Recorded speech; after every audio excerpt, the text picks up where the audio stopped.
8h30 de France Info, bienvenue à tous avec Jean-François Aquili et notre invité. Bonjour Clémentine Autain. Bonjour.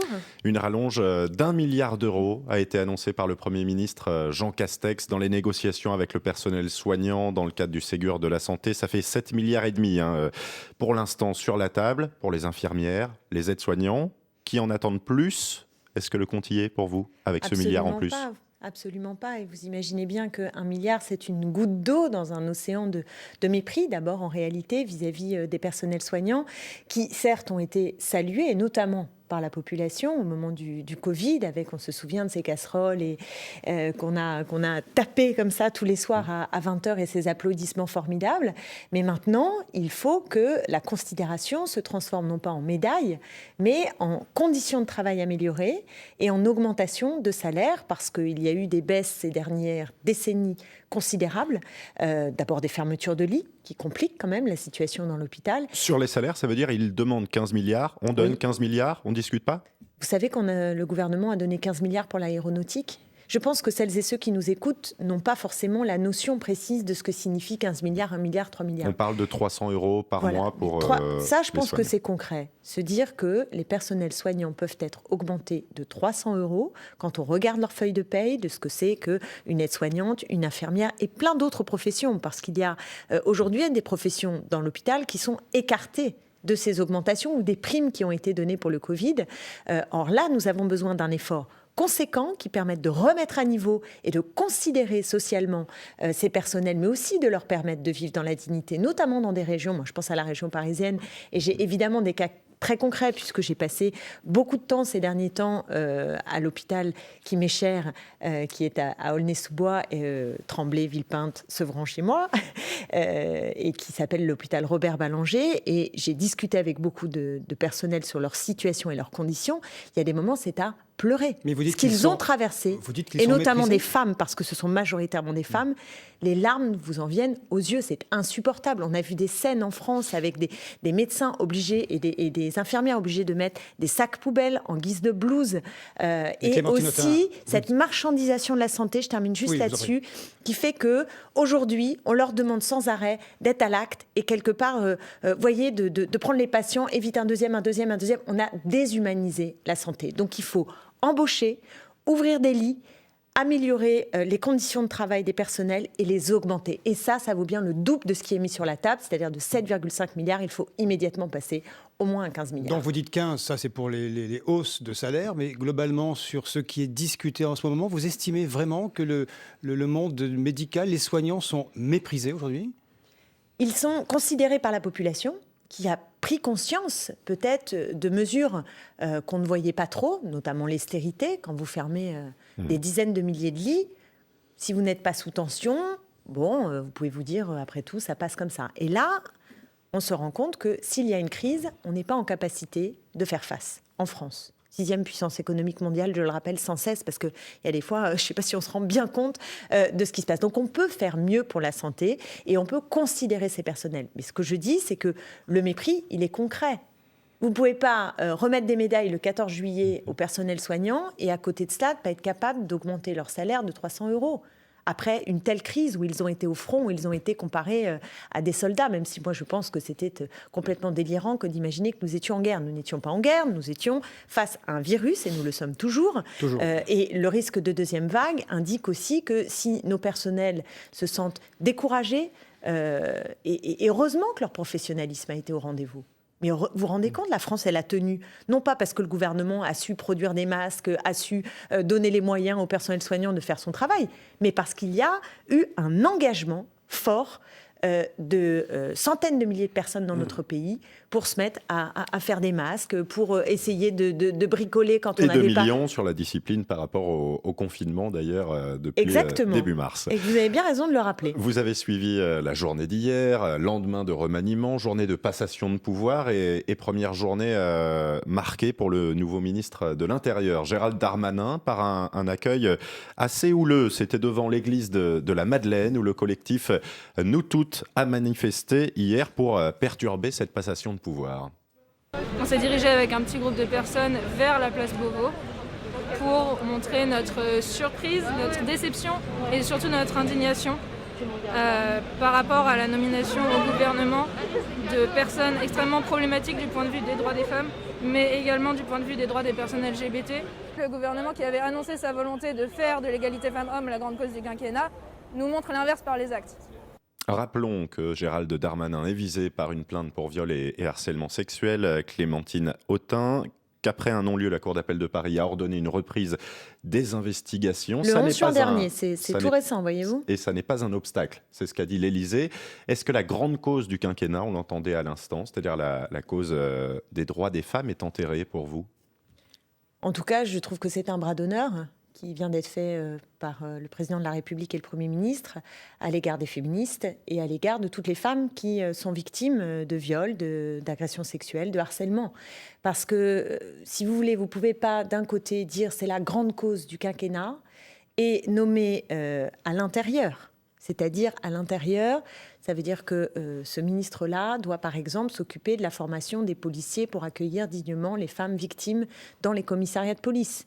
Est-ce que vous pensez que M. Darmanin, qui en effet a eu cette plainte contre lui, qu'on a pu tous lire, moi j'ai un souvenir glaçant du témoignage d'une page dans Le Monde, en tout cas de ce que racontait cette femme, donc c'est assez glaçant. Est-ce qu'on peut estimer que c'était la bonne idée que de nommer ce ministre-là? Mais alors, il faut ajouter à cela le personnage de M. Dupond-Moretti, qui non seulement est accueilli tambour battant, comme vous le savez, par le plus gros syndicat de la magistrature, Géronise, qui déjà s'alerte sur cette nomination. Mais quand on prend la question des femmes, on se dit quand même qu'il n'est pas allé de main morte. Vous savez que quand il a défendu par exemple Georges Tron, et moi je ne condamne pas le fait qu'il défende des violeurs, des harceleurs doivent être défendus par des avocats et je ne lui fais absolument pas ce reproche, que les choses soient claires. En revanche, les arguments qu'il a avancés à chaque fois sont quand même des arguments très violents à l'égard des victimes. Il dit par exemple dans l'affaire Georges Tron,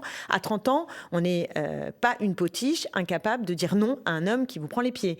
Il dit également qu'un féminicide, et là il répondait à Marlène Schiappa, le féminicide serait un nouveau crime, dit-il, monsieur Dupond-Moretti. Alors, si c'est une femme qui tue un homme, c'est quoi? Un andricide? Donc ça veut dire qu'il ne comprend pas la spécificité des violences faites aux femmes. Il se plaignait aussi que des femmes... il se plaignait, il disait que certaines femmes regrettaient de ne plus être sifflées dans la rue, vous voyez.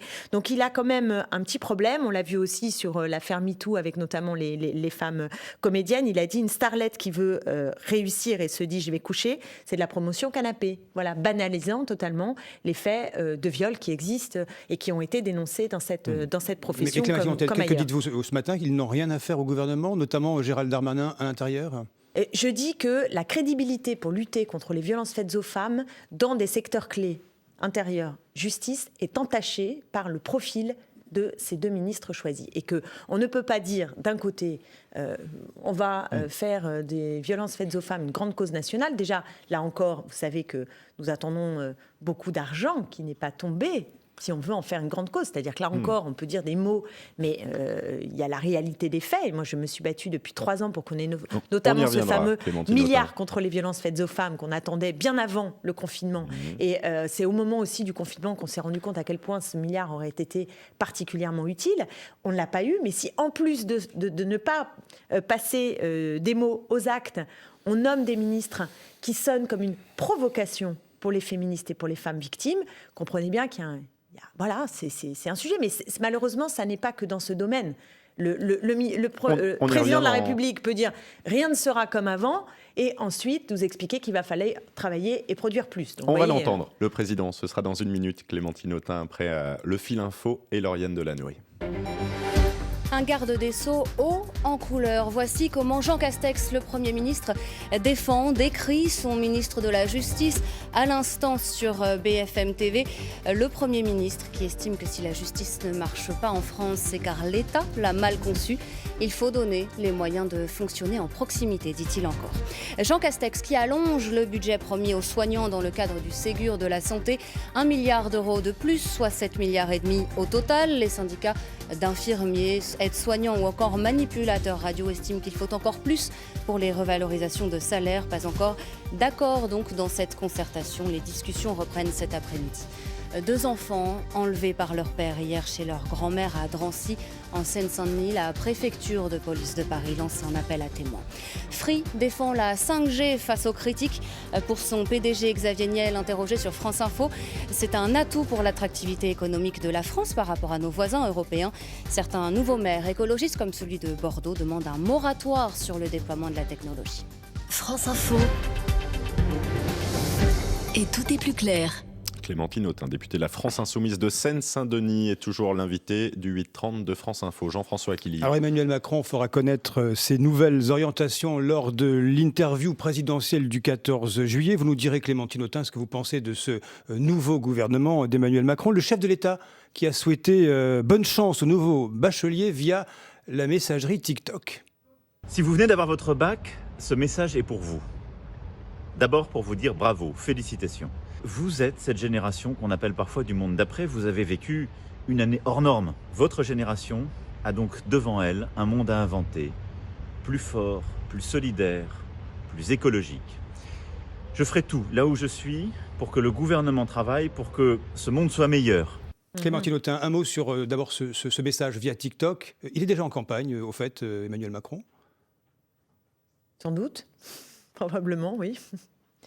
Oui, d'ailleurs, il a intérêt à se mettre vite en campagne parce que je pense que les sondeurs, aujourd'hui, qui le placent relativement haut encore, dans des projections pour 2022, il faut faire très attention de la conjoncture et de la colère sociale qui s'accumule à son égard. Donc, qu'il soit en campagne, c'est une chose.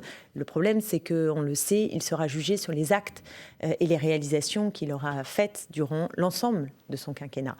Et donc, pour l'instant, il est encore haut, mais on ne peut même pas exclure qu'il soit, comme ses prédécesseurs, en difficulté même pour se représenter. Et vous, Clémentine Autain, avez-vous intérêt à gauche, on ne va pas encore parler d'un parti en particulier, à vous mettre en route pour la présidentielle, à entrer en campagne ? Alors, pour l'instant, on en est au stade de savoir quel est le cadre du rassemblement qui nous permet d'être le plus haut possible et de pouvoir accéder au second tour et gagner. Voilà. Moi, j'estime que la situation est extrêmement grave. Elle est grave d'abord parce que la casse sociale et la panne totale du point de vue de la lutte contre le réchauffement climatique nous oblige. Nous oblige parce que ça devient grave. Donc le chacun pour soi, c'est fini pour la présidentielle. Rien ne sera comme avant, mais enfin pour l'instant, la réforme des retraites, la contre-réforme des retraites est prévue pour revenir au Parlement à l'automne. Le détricotage de l'assurance chômage dans une période où on pense qu'on va avoir plus d'1 million de chômeurs en plus est également sur la table. Donc moi, je vous le dis franchement, je suis très en colère et je pense que ce qu'est en train de faire ce gouvernement après le précédent, c'est-à-dire le même, c'est le même gouvernement. Je veux dire, la barre est mise encore un peu plus à droite, mais enfin, c'est pour faire la même politique. C'est grave. Et on l'a vu ce matin avec le Haut Conseil sur le climat. Sur la question environnementale, c'est zéro. Ça fait 3 ans que ce gouvernement est là, qu'il agite, qu'il s'agite, qu'il fait des bras, qu'il fait de l'écologie de communication. Et pour l'instant, on n'avance pas d'un iota. Mais pas d'un iota sur l'écologie. Ça diminue en termes d'émissions, mais pas assez vite. C'est ce que dit le Haut Conseil pour le climat. Sa présidente était notre invitée. Je l'ai écouté ce matin. Les émissions diminuent, mais pas assez vite. 0,9% pour le moment par an, au lieu de 3%, ce qui est l'objectif affiché dans le cadre de la politique bas carbone. L'objectif affiché est déjà en deçà. L'objectif affiché par le gouvernement est en deçà de ce qu'il a signé pour les accords de Paris. Vous vous rendez compte de ça ? Donc quand je vous dis qu'on n'avance pas, c'est qu'on n'est même pas à niveau des objectifs fixés par le gouvernement lui-même qui sont en deçà des objectifs qu'il a signés pour les accords de Paris.